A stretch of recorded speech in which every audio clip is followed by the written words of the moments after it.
Hello guys, Robert here. Welcome back to another review. Yes, finally, I'm back to reviews.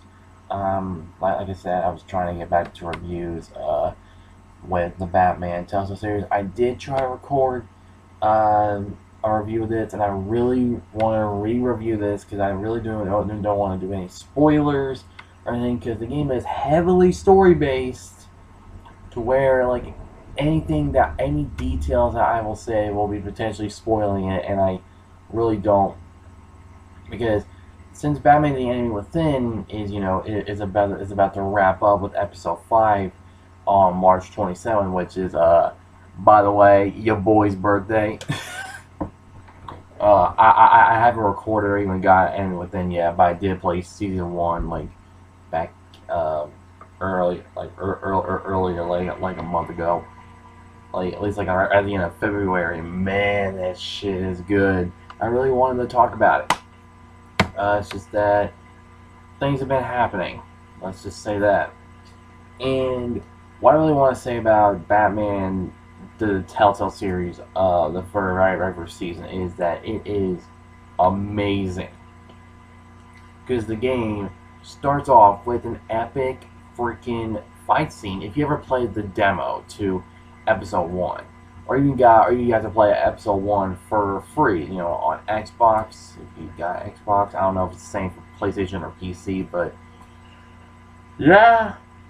And Batman is it's just amazing. Now, because the action in this, like, yes, it's a lot of QTEs when it comes to the action, and then it's just some people talking, and you choose the dialogue and stuff. That's basically what Telltale's always been. It's always been about that point and click, or just the choices.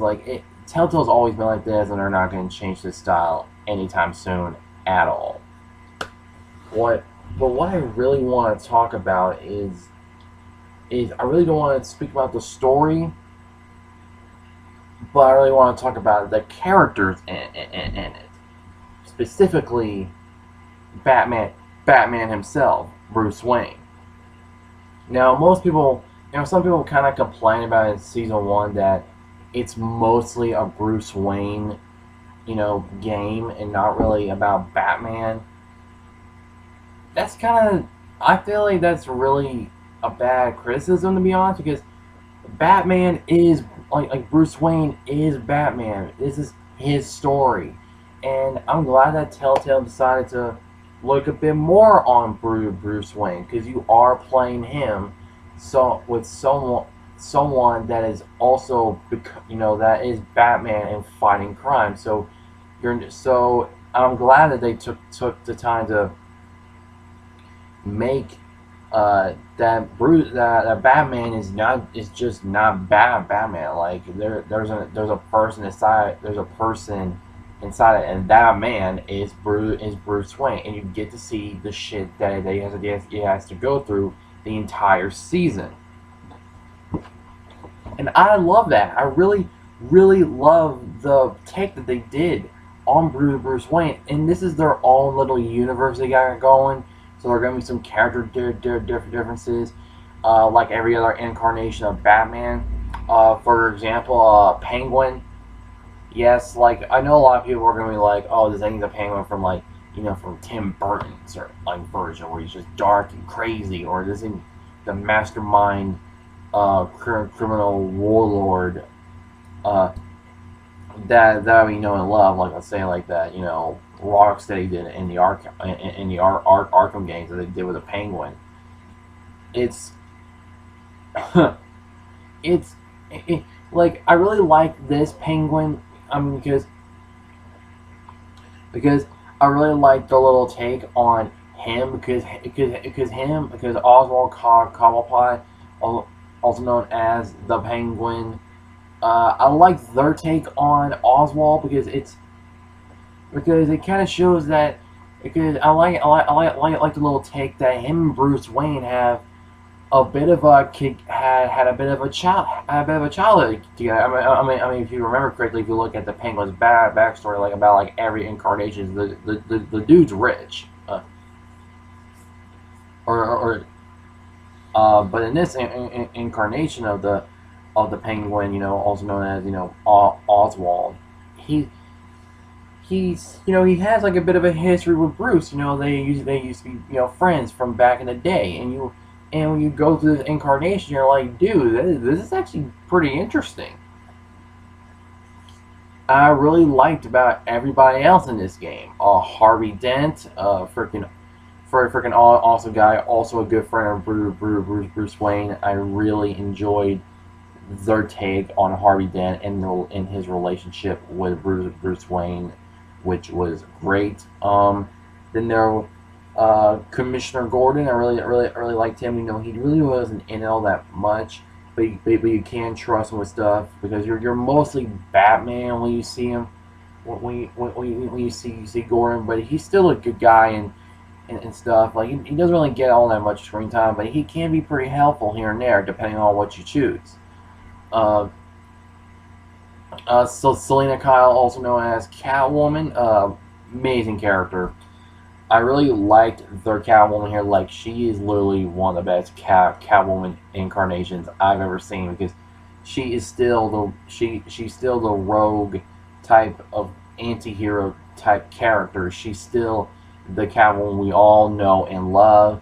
Uh, that's really all you really need to know about Selena Kyle. I really enjoyed her, Catwoman throughout the game, and like she is a great character, man. She's wow. I'm gonna say anything else because it'd be kind of spoiling on what the hell's gonna happen throughout the game. Just saying. Plus, I really like, and plus, what about the villains in this game? Again, the Penguin. Yes, their take on the Penguin is a bit more interesting.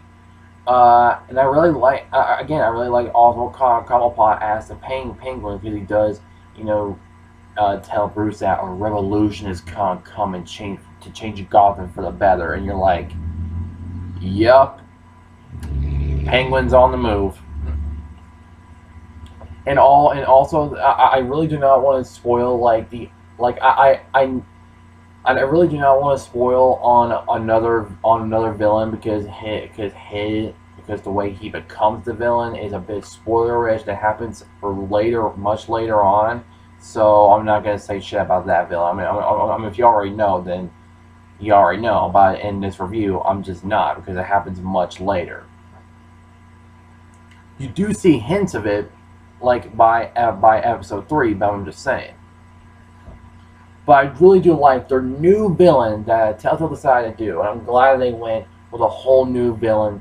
Uh, which I'm gonna say the name of the new villain's name because it's shown as as the twist on who it is. Also, the name of that villain at the end of episode 3. I was gonna say the leader of the Children of Arkham. The leader of the Children of Arkham, which are these guys, trying to take over Gotham for the better and stuff, something like that, shit like that. The leader, like amazing. You actually get in a fight with this. You actually get in a fight with the leader, and it is such a great fight because the dude has a staff and everything. You do get in a couple scuffles with this villain, and it's just amazing. You do. I mean, yeah. Eventually, you do know who it is, but I'm not gonna say shit on who it is because it is such a big plot twist. Not only in this game, but in the entire Batman mythos as a whole. The entire Batman. It is such a huge twist in a whole new take on this character. You'll be surprised on how well done and written this whole thing is by the end game. It really is.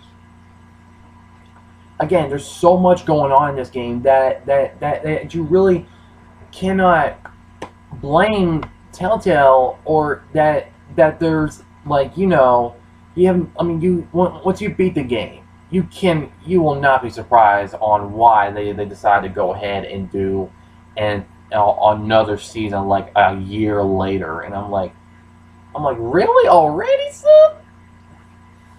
Again, Batman: A Telltale Series Season 1 is amazing. I'm glad it already got season 2, and I cannot wait to get my hands on season 2.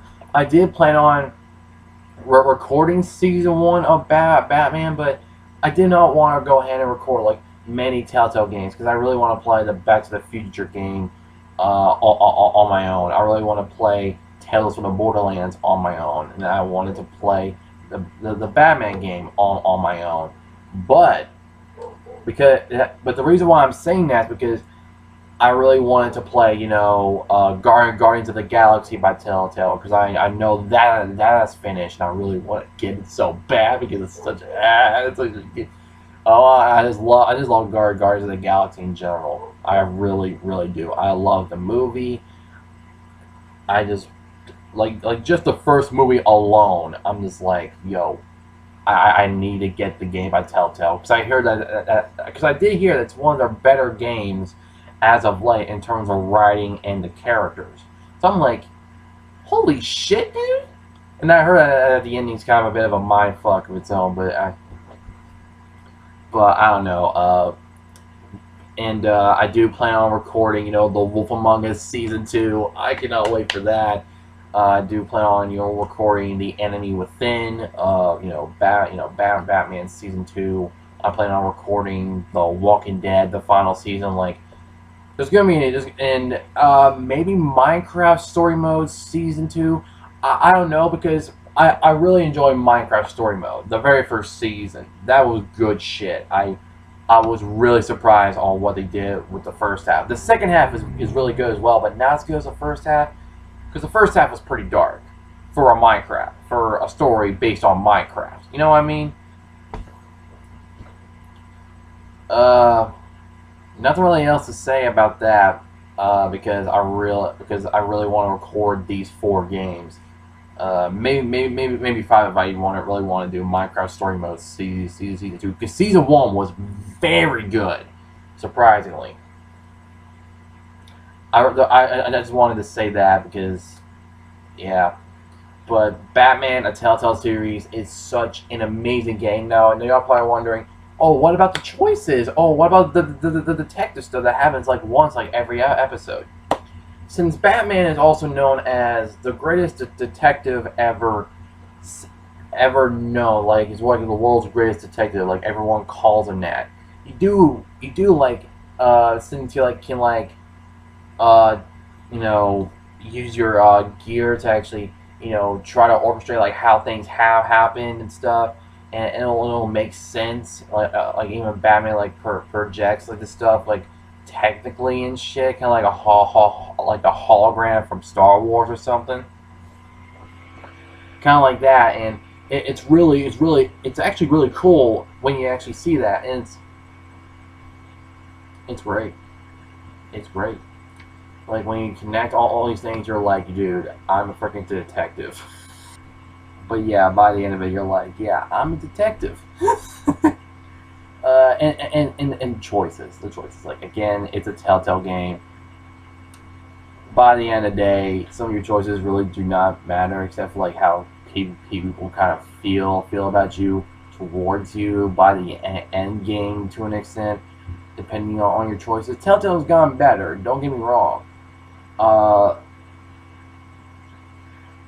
It's still a really good game regardless whether or not it's the choices or not, because I love their new take on Batman. This whole new story, and with these characters, it is amazing. It does go through similar steps as we've already seen, but a much more well told way.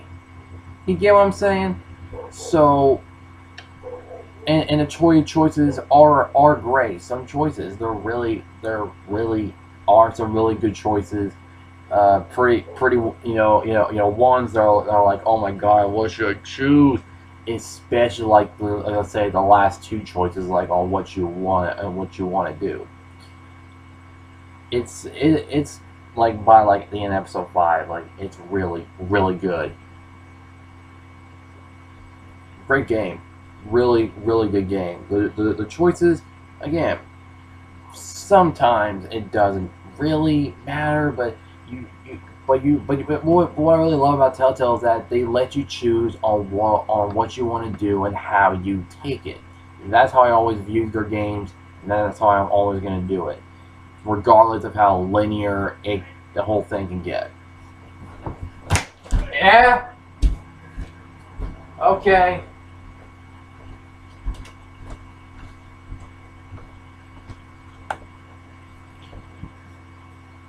Anyway, that's really all I have to say about the game. If I really give a rating to Batman Telltale series, I would give it a 9, 8 out of 10, 8 to 9 out of 10. It's a really good game. 9 out of 10. I think it's an amazing game by Telltale. I think it's one of their better ones. Because I love their Game of Thrones. I think it's just as good as The Walking Dead season 1, and that's saying a lot. But I hope you guys enjoyed this review, though. Like if you enjoy, subscribe, and I'll see more. Comment below what you think. And if y'all new to the channel, want to see more, be sure to subscribe for more. I hope you guys enjoyed it. I'll see y'all in my next one, which I'm going to be reviewing Mass Effect 1 coming up next, because I really want to review that. Survivor out.